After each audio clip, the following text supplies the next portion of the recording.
Good morning class. तो हम पढ़ेंगे यूनिफॉर्म मोशन चैप्टर 2। तो शुरू करते हैं। तो आपकी जो फिजिक्स है वो यहीं से शुरू होगी, अच्छी तरह से यहीं से शुरू होती है, यूनिफॉर्म मोशन। तो चलो पढ़ते हैं। तो पहले जो हमारे चैप्टर का नाम है वो यही है, यूनिफॉर्म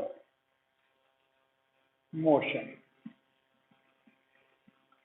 दो शब्द हैं, यूनिफॉर्म और मोशन। तो इसका जो हिंदी मीनिंग है, यूनिफॉर्म होता है एक समान, और इसका होता है गति। तो एक समान गति को क्या बोलते हैं? Uniform motion. Uniform motion. तो पहले हम यूनिफॉर्म मोशन बाद में डिस्कस करेंगे, हम पहले डिस्कस करेंगे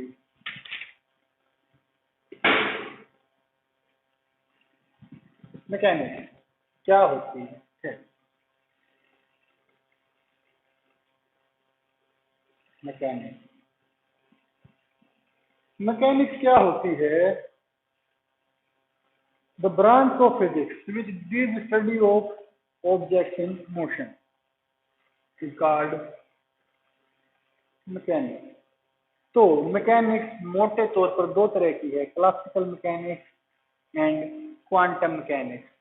तो क्वांटम मैकेनिक्स आपके सिलेबस से फिलहाल बाहर है, तो हम डिस्कस करेंगे क्लासिकल मैकेनिक्स। और मैकेनिक्स क्या होती है, इसको हम क्लासिकल मैकेनिक्स को एक नया नाम देते हैं, न्यूटोनियन मैकेनिक्स। क्या बोलते हैं? Newtonian mechanics. क्योंकि ये जो ब्रांच है ये बिल्कुल डिपेंडेंट है न्यूटन लॉ ऑफ मोशन पर। तो इसको हम बोलते हैं क्लासिकल मैकेनिक्स या न्यूटोनियन मैकेनिक्स। तो मैकेनिक्स के कई भाग होते हैं। मैकेनिक्स क्या होती है? जो कि ऑब्जेक्ट की स्टडी करती है, उनके मोशन की स्टडी करती है। तो इसके कई पार्ट हैं, मैकेनिक्स के कई पार्ट होते हैं।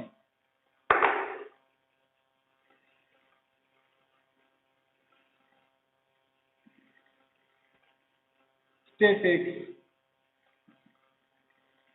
Kinematics, dynamics,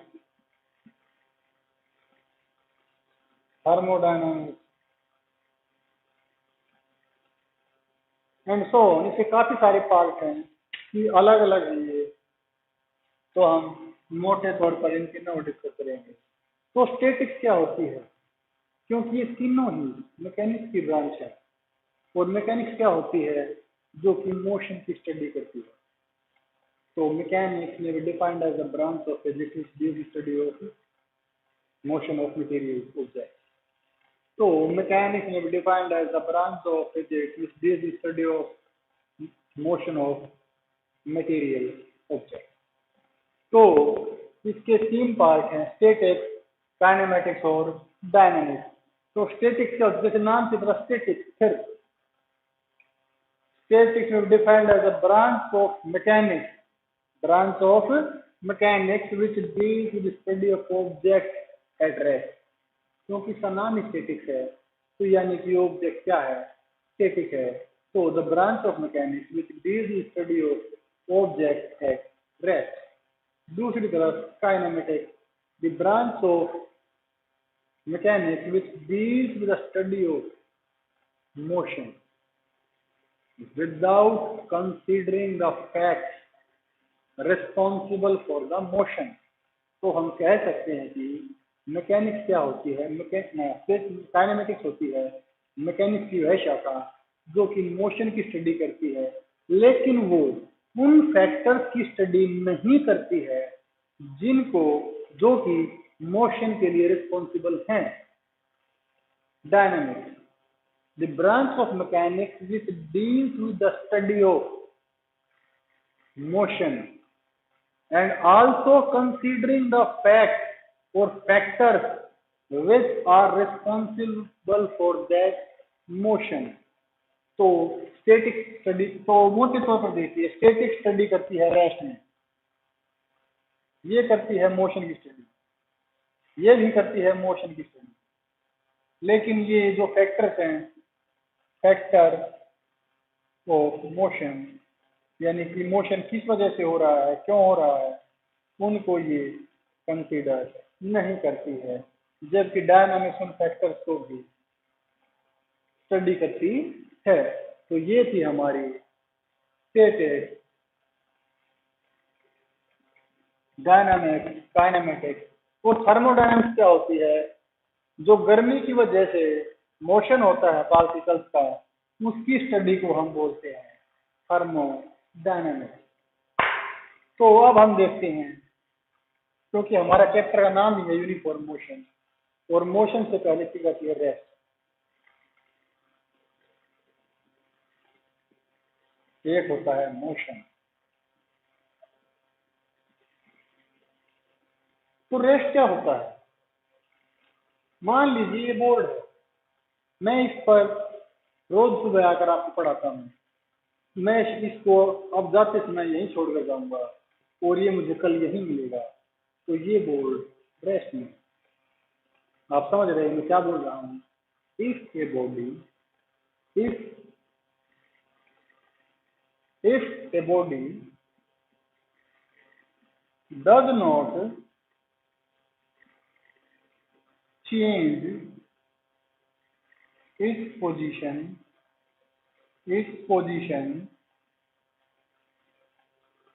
with respect to surroundings and with respect to time। यानी कि अगर कोई बॉडी समय के साथ अपनी जगह को चेंज नहीं करती है अपने आसपास की चीजों की तुलना में, तो वो बॉडी बोली जाएगी रेस्ट में।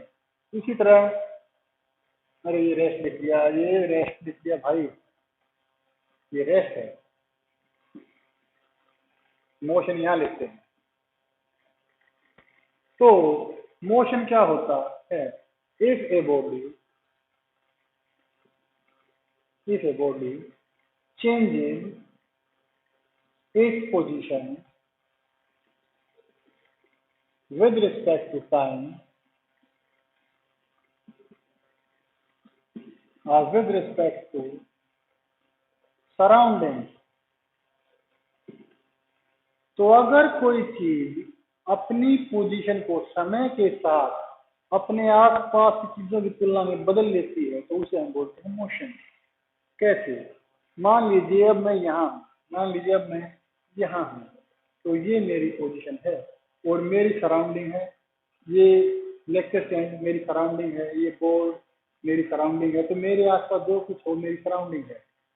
तो मान लीजिए मैं आगे चलता हूँ, तो मेरी पोजीशन चेंज हो गई with respect to this lecture stand, with respect to time, क्योंकि एक सेकंड पहले पीछे था, एक सेकंड के बाद मैं आगे हूँ। जिस तरह देखिए अब मेरी पोजीशन फिर से चेंज हो गई, तो अब मैं हूँ मोशन में। तो रेस्ट हमने पहले पढ़ लिया था। तो मोशन क्या होता है? जब कोई बॉडी अपनी पोजीशन को चेंज कर लेती है with respect to time, with respect to surrounding, तो उसे हम क्या बोलते हैं? Motion.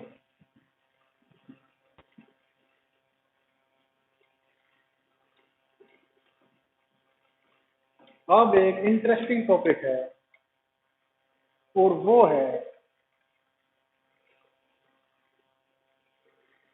Rest and motion are related. Rest और मोशन अपने आप में जुड़े हुए हैं। कैसे? क्या आप लोग बता सकते हैं कि कैसे जुड़े हुए हैं? तो आपको मैं बताता हूँ कि ये कहता है कि रेस्ट और मोशन अलग अलग नहीं होते हैं, वो एक दूसरे के साथ लिंक हैं। कैसे? चलो मैं बताता हूँ आपको। मान लीजिए आप किसी बस में बैठे हैं, तो और बस चल रही है, तो जो आपके आसपास जो और बाकी सीट हैं उन पर जो आदमी हैं उनकी तुलना में आप रेस्ट में हैं, क्योंकि आप भी बैठे हुए हैं, कहीं नहीं जा रहे। लेकिन अगर बस चल रही है तो बाहर की चीजों की तुलना में आप मोशन में हैं। तो एक चीज उसी समय पर रेस्ट में भी हो सकती है और वही चीज उसी समय पर मोशन में भी हो सकती है। लेट अस सपोज, कैसे? मान लीजिए मैं यहाँ पर खड़ा हूँ और आप अभी पढ़ रहे हैं, तो आप भी बैठे हैं या खड़े हैं या लेटे हुए हैं, तो मैं भी रेस्ट में हूँ, आप भी रेस्ट में हैं। लेकिन as we know, the earth revolves continuously. So if earth is moving continuously, then we are also moving continuously. So we are at rest and we are also in motion at the same time. So we can say that rest and motions are interconnected. A body which appears to be in rest can be in motion at the same time. So rest and motions are interconnected. तो ये बात आपको समझ में आ गई होगी कि rest और मोशन एक दूसरे के साथ जुड़े हुए हैं और एक चीज उसी समय पर मोशन में भी हो सकती है और वही चीज उसी समय पर रेस्ट में भी हो सकती है। जैसे मैं अगर बाइक चला रहा हूँ तो मैं बाइक के ऊपर बैठा हूँ और बाइक का जो हैंडल है या जो जितनी भी बाइक है, मेरे नीचे बाइक है, तो उस बाइक की तुलना में मैं हमेशा रेस्ट में हूँ। लेकिन अगर बाइक चल रही है तो मैं जो सड़क के आसपास जो चीजें हैं, जो मोटरसाइकिल के अलावा जो दूसरी चीजें हैं, उनकी तुलना में मैं मोशन में हूँ। तो जब हम गाड़ी चलाते हैं तो हम गाड़ी के अंदर बैठते हैं, हम बैठे रहते हैं, हम रेस्ट में, लेकिन गाड़ी चल रही है तो हम एक तरह से रेस्ट में भी हैं और उसी टाइम पर हम मोशन में भी हैं। तो rest and motion are interconnected.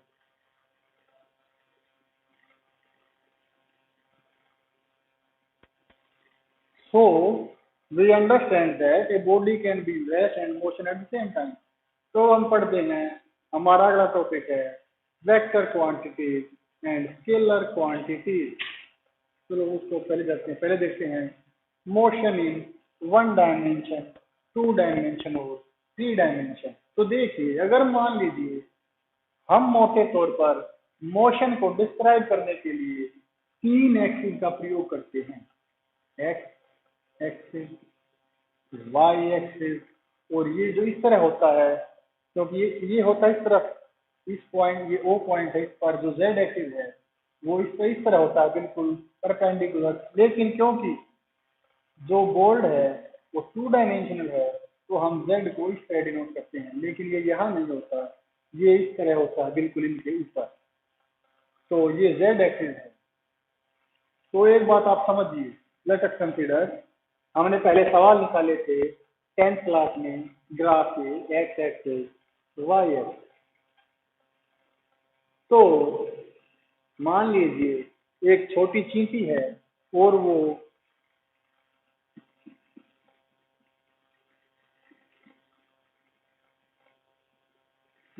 छोटी चींटी है, वो यहाँ से चलती है और बिल्कुल इसी लाइन पर चलती है।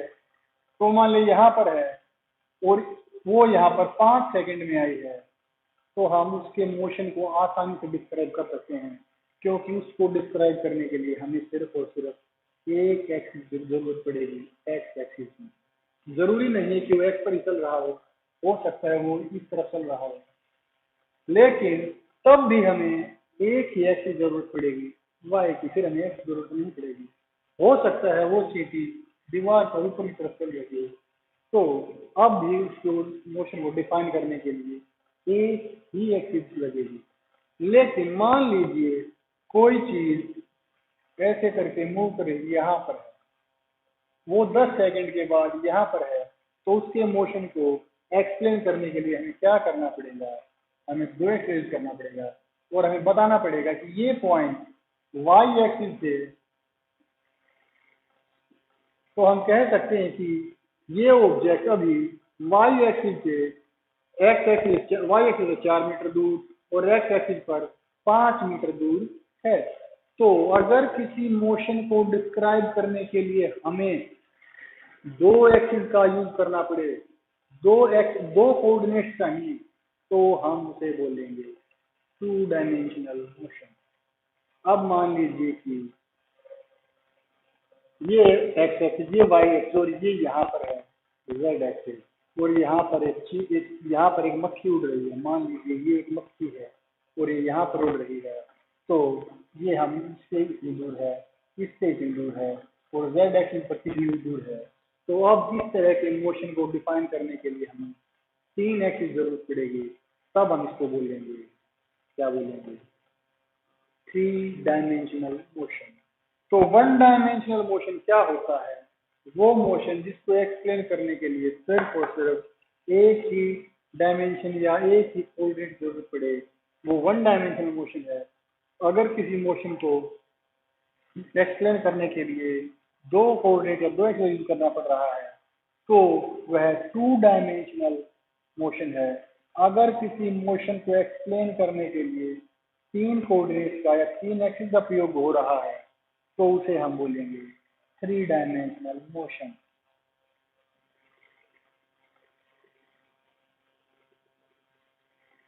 And what is origin? एक पॉइंट होता है, the starting point of A motion.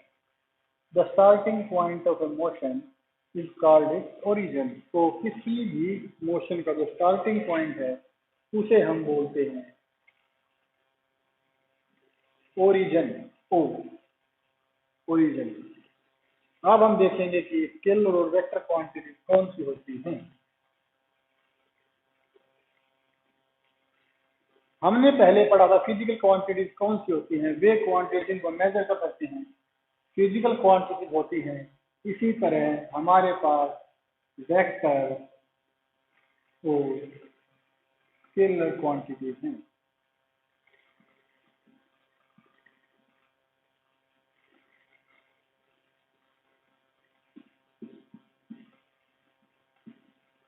तो स्केलर क्वांटिटीज क्या होती हैं और वेक्टर क्वांटिटीज क्या होती हैं? तो वेक्टर क्वांटिटीज वे होती हैं, वे सभी क्वांटिटीज जिनके पास मैग्नीट्यूड भी हो, डायरेक्शन भी हो, उनको हम बोलते हैं वेक्टर क्वांटिटीज। और हम इसको कल डिटेल में दोबारा पढ़ेंगे।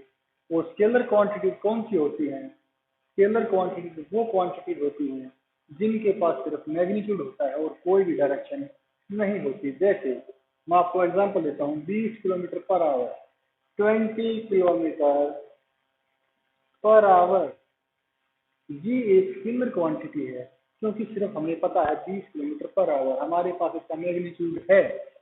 जबकि वेक्टर क्वांटिटी क्या होती हैं? जिनके पास डायरेक्शन होगी। अब मैं इसी को लिखता हूँ, 20 kilometre per hour towards east, 20 kilometre प्रति घंटा पूर्व की तरफ। अब ये बन गई वेक्टर, इसको हम बोलते हैं स्पीड। तो स्पीड क्या है? Scalar quantity. और जब हम इसको बोलते हैं, कोई डायरेक्शन जोड़ देते हैं, उसको बोलते हैं वेलोसिटी। और वेलोसिटी क्या होती है? Vector quantity. तो स्केलर क्या होता है? वो सभी क्वांटिटी जिनका मैग्नीट्यूड तो होता है लेकिन उनके पास डायरेक्शन नहीं होती है। जबकि वेक्टर वो क्वांटिटीज हैं जिनके पास डायरेक्शन भी होती है, मैग्नीट्यूड भी होता है। तो आज के लिए आपका इतना काफी है।